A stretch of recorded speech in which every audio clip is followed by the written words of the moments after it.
Peter Credlin, live on Sky News Australia. Good evening, great to have your company. We're kicking off Budget Week here on Credlin. Here's what's coming up tonight.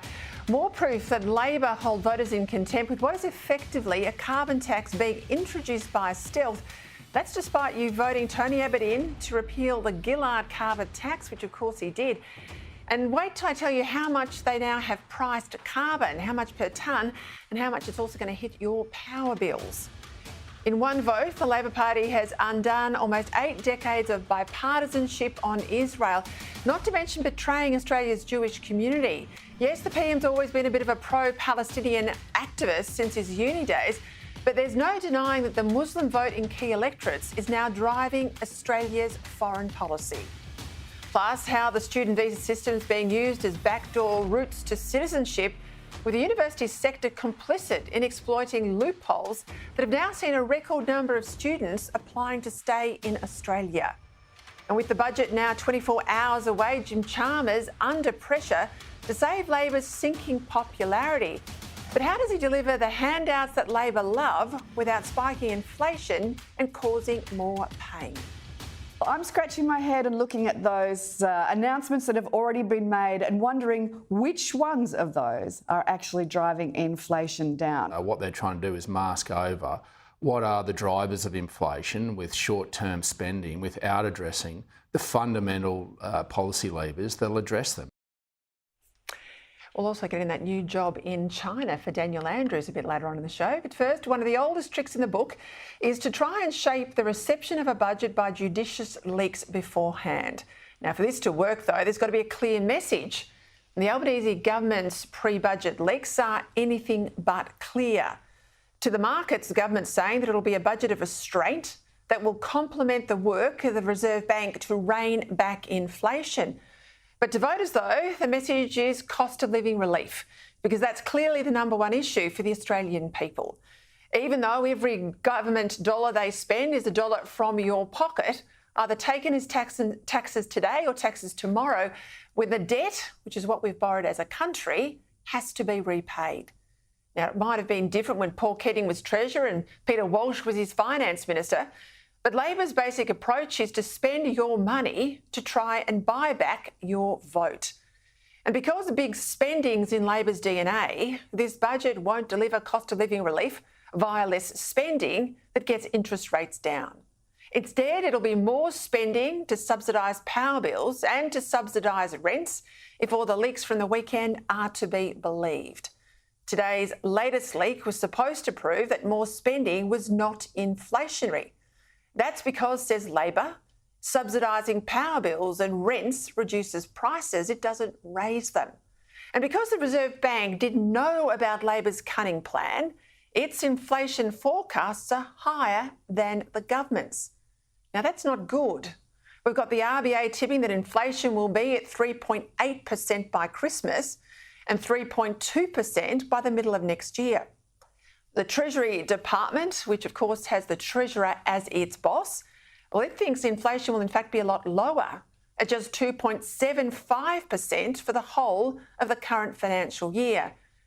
That's a big difference. It's an alarming difference between our central bank and our central economic department. One, the bank that isn't second-guessed by politicians, and the other, Treasury, which of course is. Now, basic economics tells you that government subsidies increase total spending because they free up spending that would otherwise go on the subsidised items. That's why the RBA's forecasts are more credible than the government's. And that's why tomorrow night's spending spree will make inflation worse, not better, and keep interest rates higher for longer. Mind you, higher interest rates make homes less affordable.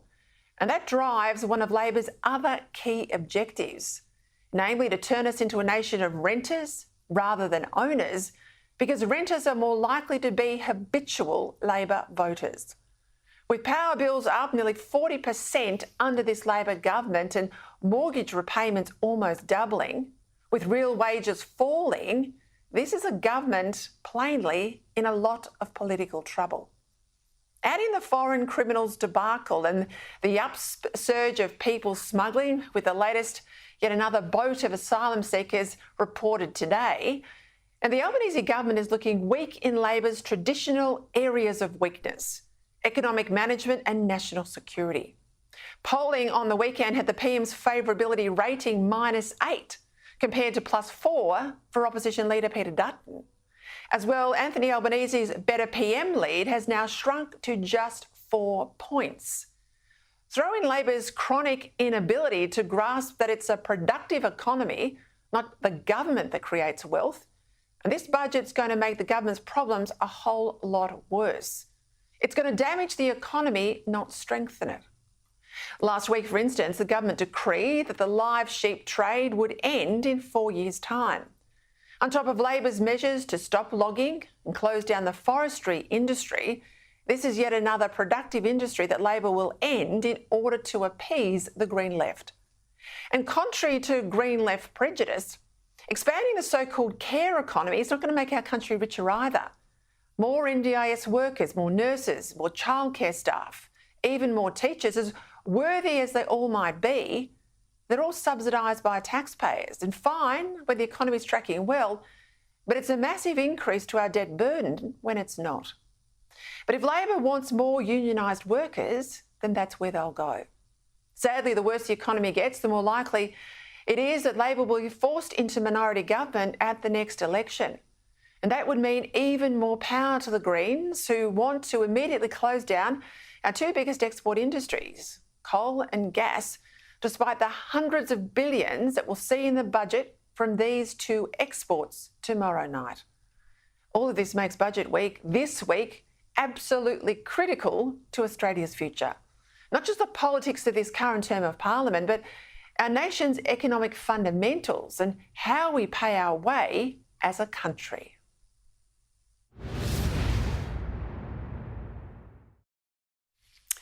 Look, in voting over the weekend to support the admission of Palestine to the United Nations, the Albanese government is rewarding terrorism and breaking almost 8 decades of settled bipartisan support for Israel. It was, after all, Labor's greatest Prime Minister Bob Hawke who declared that if the bell tolls for Israel, it tolls for all mankind. On October 7, it did indeed toll. Yet the Australian government's ultimate response to this barbarity has been to favour a terrorist statelet as the only liberal democracy in the Middle East. In voting yes, notwithstanding opposition from the US and the UK's abstention, the Albanese government claimed to be upholding Australia's long-standing support for a two-state solution. But this was always predicated on the Palestinians accepting Israel's right to exist behind secure borders, something that no Palestinian leader has ever really done, and which is now implacably opposed by the dominant Hamas faction that is, and let's never forget this, a designated terrorist organisation in Australia and in much of the Western world. The federal government's dramatic departure from all previous practice shows, first, that Anthony Albanese has hardly grown up from the student radical who marched for Palestine 40 years or so ago. Even when he entered the parliament, he kept up his activism. The response of Israel has been to meet children throwing rocks with helicopter gunships, with tanks and with missiles. Second, that the dominant intellectual force in this government is Penny Wong. Hence, it's weak on China and soft on national security more generally. And third, that Labor is terrified of the electoral potential of the Muslim vote, which in some key Labor seats is as high as 30% plus. And because activist Muslims support the Greens as the most anti-Israel party, Labor's getting closer to the Greens on both national security and on economics to claw these votes back, which is bad for Australia, but horrific for anyone who believes government should never turn a blind eye to terrorism. Okay, Parliament doesn't sit today. It all kicks off tomorrow in Budget Week, but we'll go there now for the headlines with Cam Redden. Good evening. Tomorrow's budget will forecast inflation to fall below 3% by Christmas, more than a year ahead of the Reserve Bank's schedule. This will be a night of which you can all be very, very proud. Treasury expects inflation to fall from 3.6% now to 2.75% by December, a full point lower than forecast by the RBA. Treasury and the Reserve Bank less than a week apart. They're saying quite different things about where inflation is headed. A third asylum seeker boat has been stopped from reaching the Australian mainland in the past week. Sky News has confirmed a boat carrying 4 asylum seekers, originally from Vietnam, was intercepted off the coast of Broome on Friday. It follows earlier boat arrivals on Christmas Island and Saibai Island in the Torres Strait. More we're seeing, people smugglers testing the government. They see the weakness in Anthony Albanese, the Prime Minister, in Claire O'Neill and Andrew Giles. International student places at universities will be capped as part of the government's plan to cut net migration in half. Limits would be set for each university as part of the government's plan to reduce net migration from 528,000 last year to 260,000 in 2025. Universities will be able to exceed the cap, but only if they build additional student accommodation. South Australia will move to ban children under 14 from using or accessing social media. It is causing significant harm to young people's mental health. It would be the first ban of its kind in Australia, following similar action from Florida's Governor Ron DeSantis. That tech addiction is doing no different to your frontal lobe damage than one of your children being on an ice pipe. All right, we'll get across those stories and more. Let's bring in National Editor of The Australian, Dennis Shanahan. Well, it's a big week, as we know, federal budget tomorrow, Dennis. In recent years, though, it's not the sugar hit it used to be back in the Costello-Howard era. It's still important, of course, for the government's fortunes, particularly when they're struggling as much as they are. And, of course, a pretty important job to deliver this dual-headed hydra there for the Treasurer. Cost of living relief, he says, on one hand, but everything he does will not spike inflation. Do you think he can do it? Well, he's got a very tough job. And as you say, it's a long time since we had beer and cigs up budgets. The budgets are much more complex and more difficult economic documents these days. But look, I think one of the problems that Jim Chalmers has is that he's offered to cut inflation and at the same time to deliver cost of living relief. And at the same time, there is a huge amount of spending. The government's been out there spending $1 billion a day on all sorts of things, and all of these things are inconsistent, particularly for the longer term. Australia faces structural deficits, a decade of deficits largely, and what we're looking at the moment is some short-term relief, spending for the states, short-term cost of living relief, and a short-term surplus. But in the longer term, very much more difficult economic outlook. We know the Prime Minister said he wouldn't touch those stage 3 tax cuts. He did. He bore the brunt for the broken promise. The Treasurer apparently had wanted them scrapped for a long time. He got his way. I'll get to this issue on the UN and Penny Wong and her influence in a moment. But I mean, looking at the budget tomorrow and looking at what we know in terms of leaks, how much of this budget is Jim Chalmers, and how much does it sort of bear a resemblance to the Prime Minister's economic character? The Howard government budgets, they started out being Howard budgets with a bit of Costello. I think absolutely by the end they were Costello budgets. Where do we sit now with the Chalmers legacy? Oh, well, look, I think for a start, the selling of the budget has been almost incompletely Jim Chalmers. The Prime Minister has been around the country announcing various giveaways for roads and highways and hospitals and schools and all that sort of stuff. But Jim Chalmers has been the one with the narrative about the budget itself. Now, this narrative has shifted a little bit, but it's about a political message from Jim Chalmers saying that he's going to reduce the cost of living and he's not going to have a spike of inflation with his new unorthodox or new orthodoxy of economic management. We'll see how it goes, but I think at the moment, Jim Chalmers is actually controlling the budget narrative.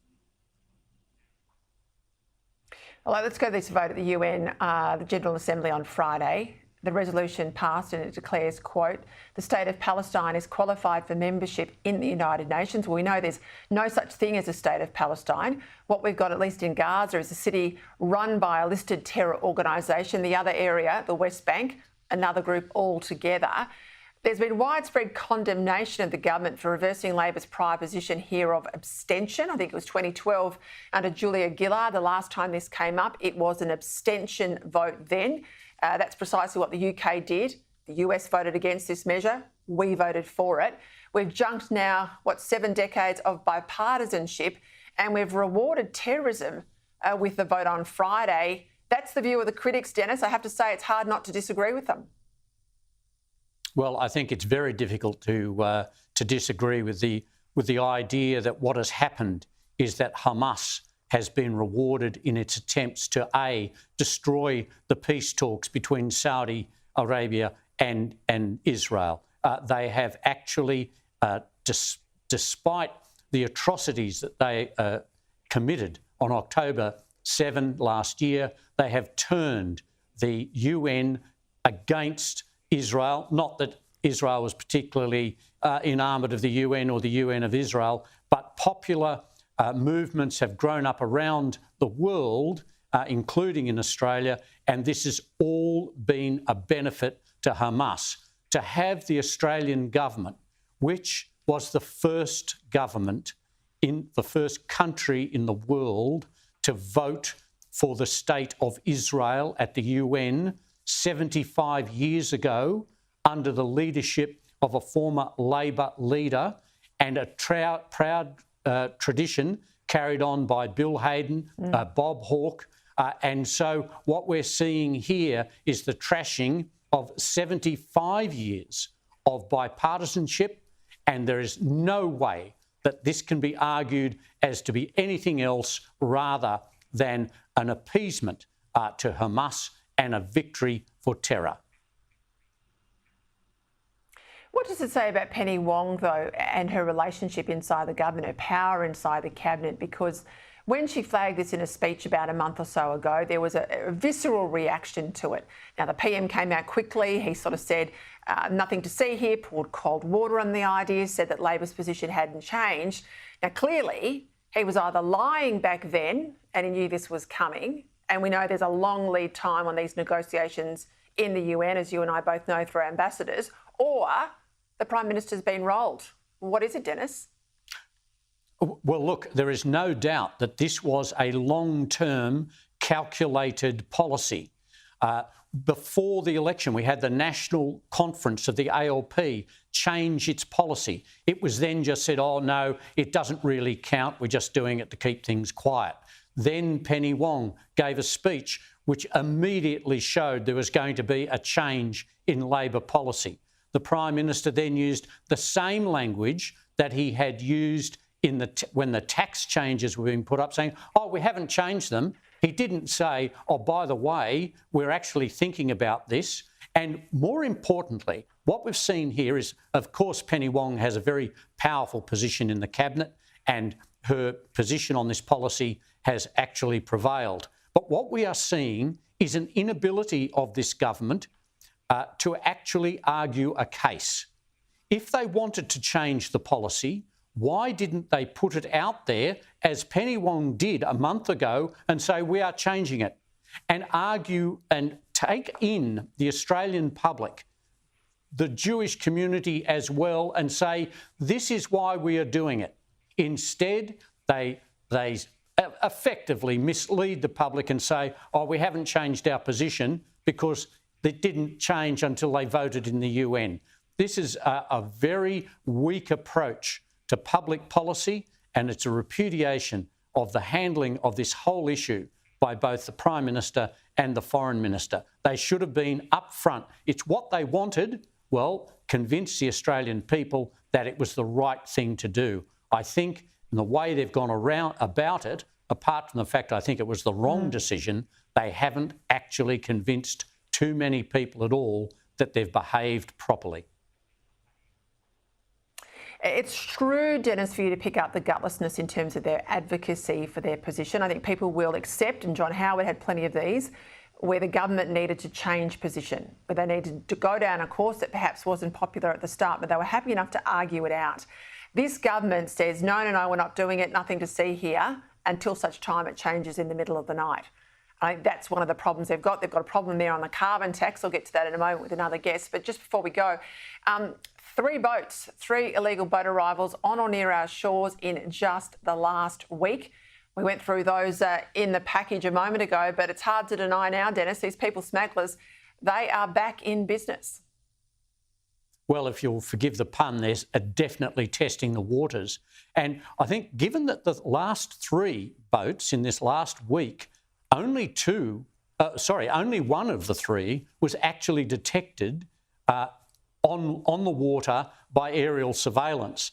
One group arrived in the Torres Strait Island, had already been on land, and in the other group, the boat had failed. It was the only reason it was picked up on the Cocos Islands. So what we're actually looking at is a obvious testing by people smugglers to test our borders, to test the physical ability for us to stop people coming, and the moral strength of the government to say we will not allow people to stay and to send them back. And of course, if you're a rapist or a criminal or anyone who refuses to go home, you get to stay here on welfare. And that's the sort of story that's going around the world into these people smuggling networks. Dennis, have a good budget week. We'll catch up with you next week.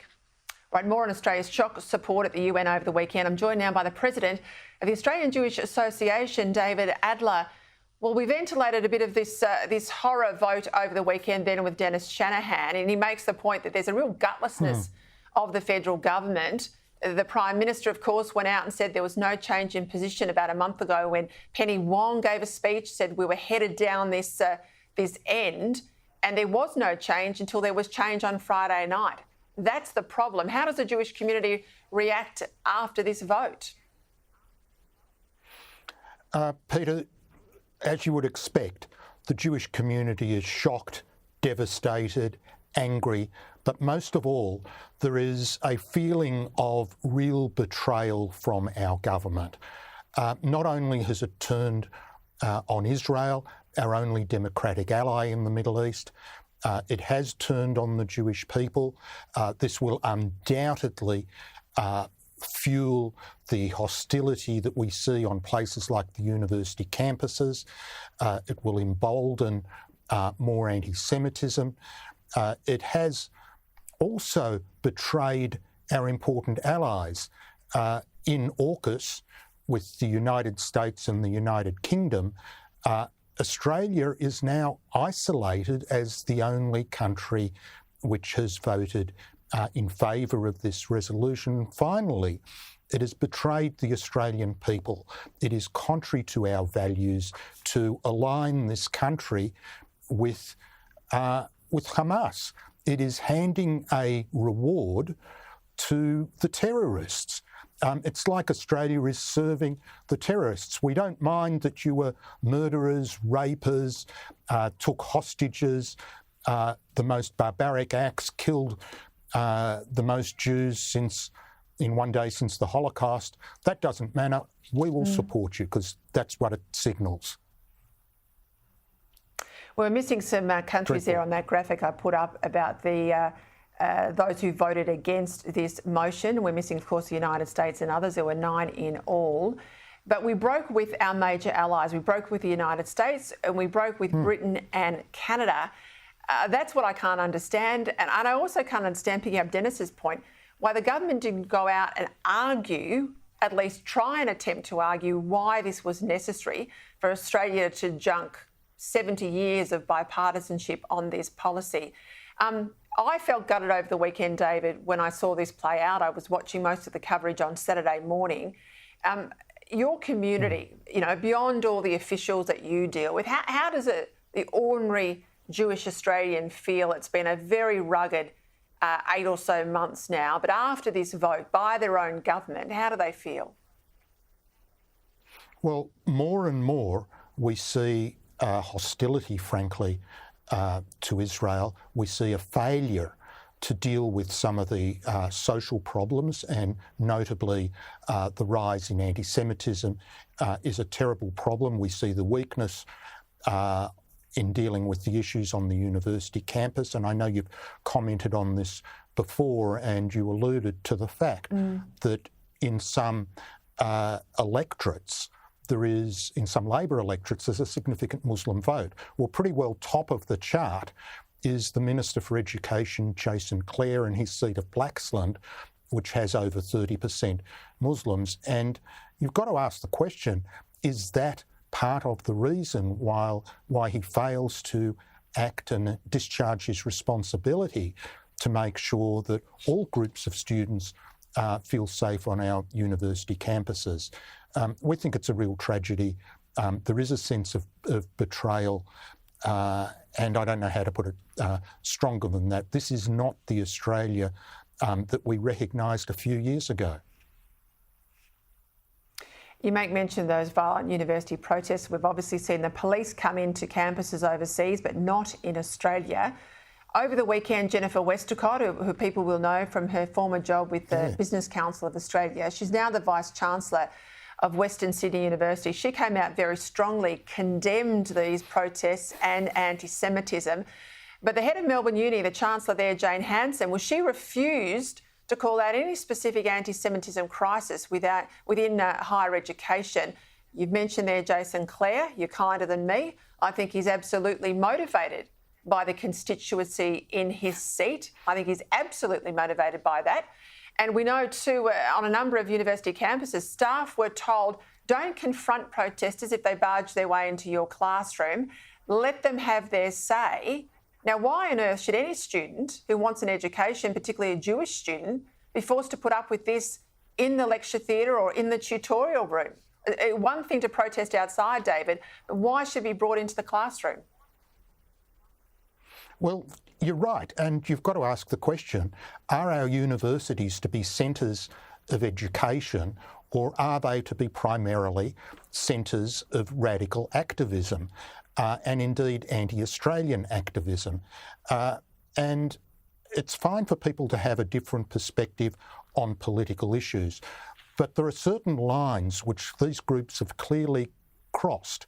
When you are chanting for an intifada, you are expressing support for a violent uprising against Jews.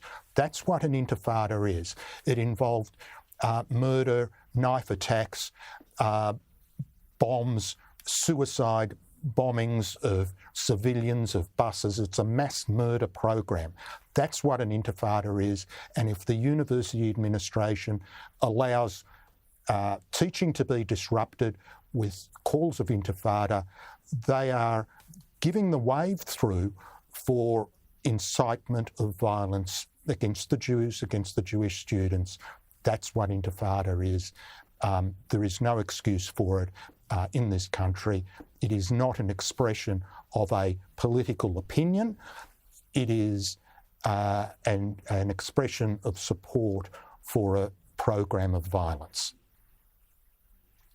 As horrific as it is, you're absolutely right, David Adler. Thank you for your time. I wish the result had gone the other way, and I know a lot of Australians stand with the Jewish community after that vote. All right, after the break, I'll be joined by the Shadow Treasurer Angus Taylor. I want to know what he will be looking for in tomorrow night's budget. Plus, with little fanfare, it would appear that Labor in the States have reintroduced a carbon tax, this time by stealth. I'll explain how they're doing it and what impact it'll have on your power bill in a moment. Welcome back. Still to come, Labor's carbon tax introduced by stealth that could see your power bill skyrocket. This secret tax is now exposed, and we'll explain just how they're doing it. But first, tomorrow night, the federal budget, a surplus is predicted, not because the Treasurer's done the hard yards, but because our iron ore is in demand and prices are at record highs. Labor's struggling in the polls, so Jim Chalmers will want to spend up big, but that's precisely what the Reserve Bank Governor is urging him not to do, or he risks spiking inflation and yet another round of rate increases. For more and a preview of what we can expect tomorrow night, Shadow Treasurer Angus Taylor joins me now.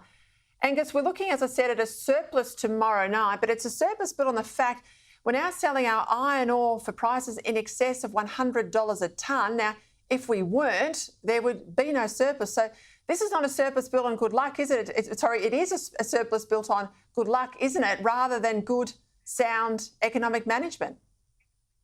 Exactly right, Peter. It's a windfall surplus, not a structural surplus. And not just high iron ore prices, also higher coal and gas prices, which of course are commodities that this government has not shown a lot of love for. And also because inflation drives up the amount of personal income tax that people are paying, Peter. And what's happening here is the government is raiding household budgets to bolster their budget. And of course, that's one of the reasons why Australians feel poorer than when Labor came to power.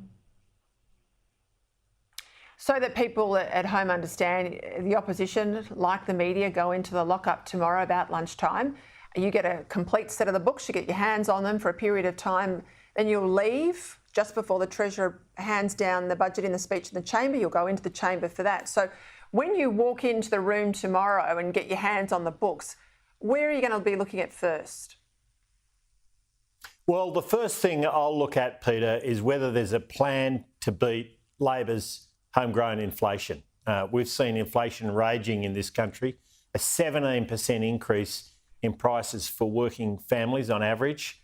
And we're looking to see a plan that beats that homegrown inflation. We haven't seen it so far. We've seen two budgets that have been flops in delivering higher standard of living for working Australians. We've seen a 7.5% reduction in Australian standard of living, and many Australians really doing it tough now as a result of that, Peter. So we want a plan for restoration. That means that the government has got to restrain its spending. So far, it's added $209 billion of spending. That's over $20,000 for every Australian household. And I bet there's not many households out there that feel as though they've seen any benefit from that. And we also want to see a pathway to longer-term growth, which is business-led, particularly small business-led, not led by government investment, which has been their focus to date. What about this discrepancy on inflation and the danger of inflation today between the Treasurer on one hand and the RBA and the Governor on the other hand? Because on the side of the Governor, who says it's a challenge, it remains a challenge, it would force them to use their lever of lifting rates if it isn't improved, is also the IMF, is the OECD. On the other side, of course, is the Treasurer saying nothing to see here, those forecasts are wrong, it's actually going to come in lower. Now, you and I have been around a while. We've seen plenty of Treasury forecasts that are a long way off the money. Are you concerned about inflation? No, absolutely. I mean, and the Reserve Bank has set off the warning bells in the last couple of weeks. Meanwhile, the Treasurer has said that everybody's overreacting, his words, overreacting to the inflation. Well, I'll tell you, this homegrown inflation that Labor's brought about is causing so much pain across the board, Peter, not just an increase in prices, but it's actually helped to drive up the amount of tax that Australians are paying. And of course, it's driven up interest rates. So the idea that people are overreacting to this inflation, it can only come from this Treasurer, who I think is out of touch and doesn't really understand the economics of what households are facing right now. If I was in the lockup tomorrow, I'd be wanting to go straight to the immigration detail, because we know this is where the government has played around with the numbers to sort of inflate, in an artificial sense, GDP at the other end. Now, interesting to see how they're going to play this tomorrow, because they keep promising Australians who've had enough with the housing crisis or have had enough stuck in traffic, they're going to get these migration numbers down, but they've had to use it, as I said, to pump up their growth forecasts. So that it'll come at a cost either end of this seesaw. Where do you think this is going to go? Well, you're absolutely right. So right now we are in a GDP per person recession. That's a household, that's a household recession that people are feeling right now. And that's a big part of the reason why people feel poorer. And so the only way they've been able to bolster their overall growth figures is by growing the immigration numbers. Now, they got up to over 530,000 last year. I mean, that's an extraordinary number, Peter. We were averaging closer to 200,000 when we were in government. And meanwhile, we're not seeing the houses being built that are necessary for that kind of growth. So it's got completely out of whack. They keep saying they're doing something about it, but there's no sign of the numbers getting back to a sustainable balance. And there's certainly no sign of housing catching up with that huge growth in population. Angus, I made a mention of this at the top of the show, but the Treasurer today was saying he's put billions of dollars aside in the budget for increases in the wages of aged care workers and childcare workers.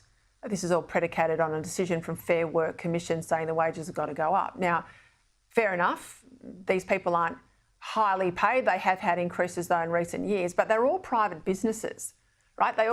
Many of them are not for profit, but plenty of them are for profit. Why on earth should taxpayers pay the wages of anybody in a private business? Well, Peter, we all want to see the standard of living of all Australians go up, including aged care workers, of course, and childcare workers are so important to our economy. But the way to achieve that is to get lower inflation. That's the way you achieve it. And right now, with inflation raging, of course, it means that people are sitting there seeing that their bank balances are going backwards, the purchasing power in their pay packets are going backwards, and they want that addressed. Well, the way to address it is to fight and beat inflation. All roads lead to the same place, and it's the place that Labor's failed. It's the issue that Labor's failed to address. We've seen 2 budget flops. Neither of them have dealt with this homegrown inflation that Labor's created, and we're going to see another one the way it's going. I hope we do see a serious plan that's going to beat this homegrown inflation. But all workers are suffering from that, including aged care and childcare workers. All right, good luck for tomorrow, Angus. I know it's like grand final day for you. We'll watch it all closely and watch it here on Sky News. Thank you for your time. Still to come, yet more proof Labor holds you in contempt. They've got that carbon tax coming in by stealth. It could add hundreds to your power bill. I'll explain what's happening in a moment. Plus, that record number of foreign students they get here, then they apply to become citizens. It's a racket. It's more about immigration than education. A bit more on that later too.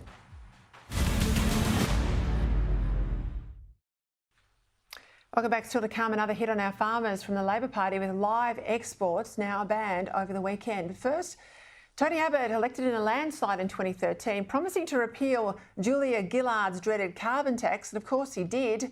And now, rather than tell you they've put one back in, the Albanese government's joined with the states and done it all by stealth. That's the verdict in a new report from the Centre for Independent Studies that has exposed this new carbon price introduced last year at $66 a tonne, which by way of comparison is more than double the price of the old Gillard-era carbon tax. For more on this, I'm joined by one of the lead authors of the report, Energy Policy Director at the CIS, Aidan Morrison. Aidan, welcome. I'm almost getting palpitations going back to carbon taxes. I dealt with it for so long in opposition and then government. I think a lot of viewers would be really surprised to know this is happening. Explain how this new carbon tax or pricing mechanism actually works.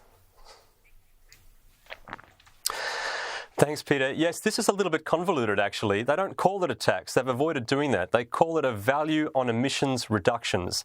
And that gives you a hint as to how it actually works. You see, normally a tax sort of penalises you directly for emitting more carbon in this case. So if you burn some petrol in your car or you consume some sort of coal-fired electricity, you pay a little bit extra on your bill for that emission right there and then.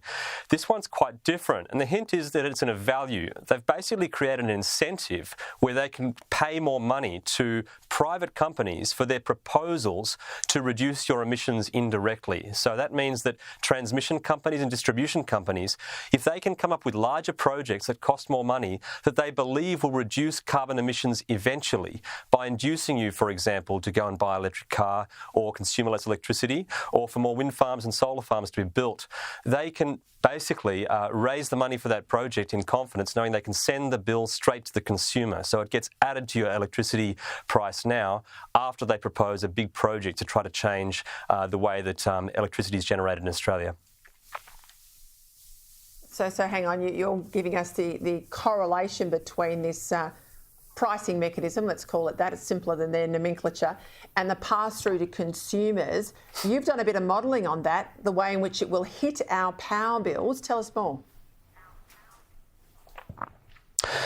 That's right. So what this does is it opens the floodgates to new proposals. We don't know exactly how fast they'll come in, but if enough proposals came in straight away, the power prices could rise about $850 per year on the average household bill. Now, we know that all the projects to abate away our emissions won't come in instantly. In practice, they are going to come in slowly over the next 5-10 years perhaps, but the longer they're delayed, the higher the ceiling goes, so the more that prices can actually increase. So if all the projects were approved in, say, 15 years' time, it could be more like a $1,300 increase on electricity bills. So what we're likely facing is a gradual ramp up in electricity prices that could see electricity prices something not quite double, but something like that under this proposal if new proposals are found to try to abate emissions through this mechanism. And of course, this is on top of all the other money we're going to pay as a pass-through on renewables. You know, the cost of all these new transmission towers and lines going out there and solar panels and wind farms and all the other stuff that's coming into the network. This is an addition to all of that, isn't it? Well, there's some complexity there. There's a kind of a smorgasbord of different mechanisms that have been introduced now. And in this case, this one is kind of the mechanism they're going to use to make all those transmission lines and distribution, potentially neighbourhood batteries, community batteries they call them, all those things that struggle to pass the economic balance test at the moment, because the old system said you had to build the system, the cheapest system that was safe and reliable. Now we can build a more expensive system for that. There's also other mechanisms such as the capacity investment scheme, which is an unknown subsidy for the wind farms and solar farms. So there's now a sort of a whole array of different instruments, none of which have a very clear maximum price tag associated with them, that are being used to kind of insert incentives to build more renewables, more infrastructure in different parts of the system. So it seems as though the systems are complex, and I think that's what's being used often to try to hide what the true impact is on consumer wallets. That's why we tried to add up what this particular instrument could potentially amount to for consumers. Look, you are spot on that point, Aidan, because I remember with the RUD CPRS, the carbon price reduction scheme, carbon pollution reduction scheme, which was the forerunner to the Gillard carbon tax. The language behind it, the modelling was opaque. It was all deliberately designed so that most average people and even most, average political staffers and policy people put it down too hard to understand. They do the complex by design to make it as hard to understand as possible.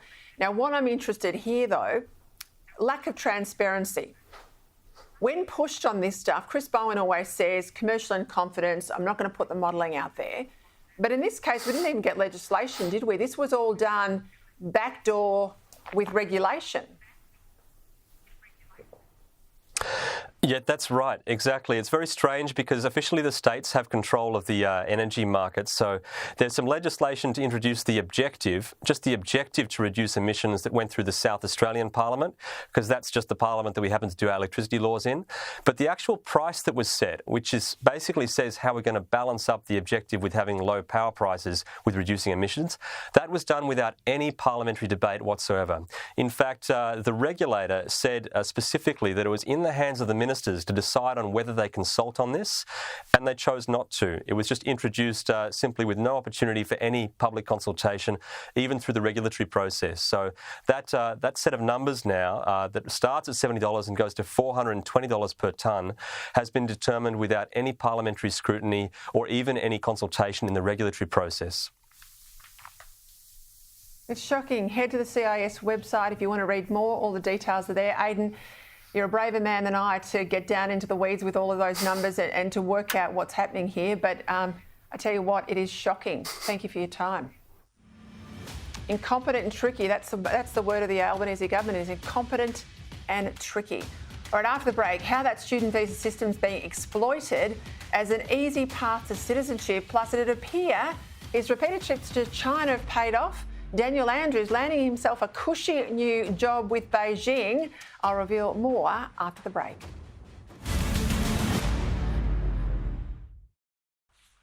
Welcome back. Let's bring in my panel now. Columnist with The Spectator, Terry Barnes, and LNP MP Keith Pitt. Well, welcome to you both. New data today revealing a record number of international students are trying to extend their stay in Australia indefinitely. The number of internal study visa applications reached 35,000 in March. Now, this is up from an average of 9,000 to then 20,000 to now 35,000 over the last couple of years. Not well understood here, Terry, but let's be honest, this is the university sector not selling education, they're selling a migration outcome. That's why the students are choosing Australia over places like the US and the UK, which don't.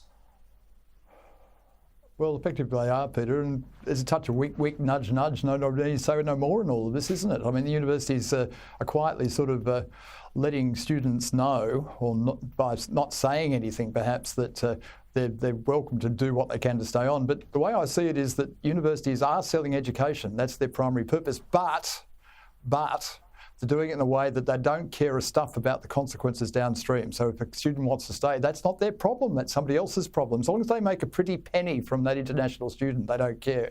And that sort of amorality, in my view, is exactly the sort of amorality we're seeing in other areas at the moment on campus, with university chancellors and vice-chancellors refusing to call out anti-Semitism. They don't care as long as they do their job and make their money. And a lot of the time, of course, these students aren't studying the courses for the jobs that are in demand. You know, they're not the med students that are going out to bush. They're not the nurses that we need. They're not all the jobs that we're after. You know, they're more marketing, more international relations, all the stuff we've got plenty of. Keith, the live sheep ban announced by Labor over the weekend, exports will be banned from 2028. They say it's all about animal welfare. About 100 million on the table for transition packages for farmers. But I know there's a lot of anger in WA tonight. Give us your sense of things. Oh, Peter, there should be anger. This is absolutely disgraceful. And we've seen media reports today that the Animal Justice Party in Victoria are claiming they got this deal to close the live export industry for sheep out of WA as part of a deal for preference arrangements in the seat of Dunkley in the by-election. If that is the case, that sounds unlawful to me. That needs to be investigated. And those farmers have been sold down the river by the Australian Labor Party. 100 million is a drop in the bucket. This is worth hundreds of millions a year into the economy of Western Australia. It is a disgrace. And what will happen with these sheep? Tens of thousands, hundreds of thousands of head. They'll end up in a hole in the ground. Right? That is the reality of this decision. They are a lawful enterprise. They're entitled to be in business. And the Australian Labor Party has sent them to the knackers simply because of the ideology of the Labor Party. And if you're right, a preference deal in Dunkley. Hey, Terry, let's stay down in Victoria. Dan Andrews reported today to be joining forces with Twiggy Forrest. They're going to flog 100 million tonnes of so-called green iron to China a year. He did, of course, Andrews, sign us up for Victoria to China's Belt and Road deal until the Morrison government was forced to tear it up. And I'll make the mention too, he's got this gig backwards and forwards to Beijing, flogging iron ore, or green steel, I think they're calling it now. He still takes home now, not when he's retirement age, but now, a $300,000 plus pension, courtesy of the poor old Victorian taxpayer. Well, he's got nothing to do, Peter. He's twiddling his thumbs. But look at, I think, too, my way or the highway operators like Daniel Andrews and Andrew Forrest. It's going to be fun to watch, isn't it? But you know, look, I mean, they're both greenies. They're both friends of the Chinese regime in terms of doing business with them. And really, I mean, what I want to know is, how do you make green iron ore? How do you make green iron ore in terms of smelting, in terms of mining, in terms of production? And what's this about 8 million tonnes of renewable hydrogen? I reckon that's just all hot air, if you ask me. It's shocking, I tell you what. You can't make green iron ore, it's rubbish. Keith, Victorian government, and this is just the start, coming to a state near you, they're looking to lock up 300,000 hectares of forest area in central Victoria. They're going to call it a national park. This is about Indigenous groups and environmental groups getting what they wanted. But camping and horse riding and four-wheel driving, all of that's likely to be banned. Oh, Peter, this is just the beginning. Don't forget, Tanya Plibersek signed our country up to an agreement where 30% of our land mass has to be locked up, and they are 60 million hectares short. So 300 to 400,000 hectares is just the beginning. So for every single person that's watching your show that likes camping, that likes being in the bush, that likes accessing these areas, 60 million hectares of that has to be taken away from you, from use by the Australian people for their purposes, simply so that they can meet a UNESCO deal that was done by the Labor government. I just think this is appalling. These things are there for all Australians. They should be open for use. And how else do they get managed? They get locked up, they get overrun by pigs and feral animals, and that's what happens with a lot of national parks, unfortunately. Not wrong. Gents, I'll leave it there. Thank you both for your time. Good luck with Budget Week. Watch us here tomorrow at Sky News. A special 1.5 hours of Credlin tomorrow night leading into the Treasurer's speech. I'll speak to you then. Here's Andrew Bolt.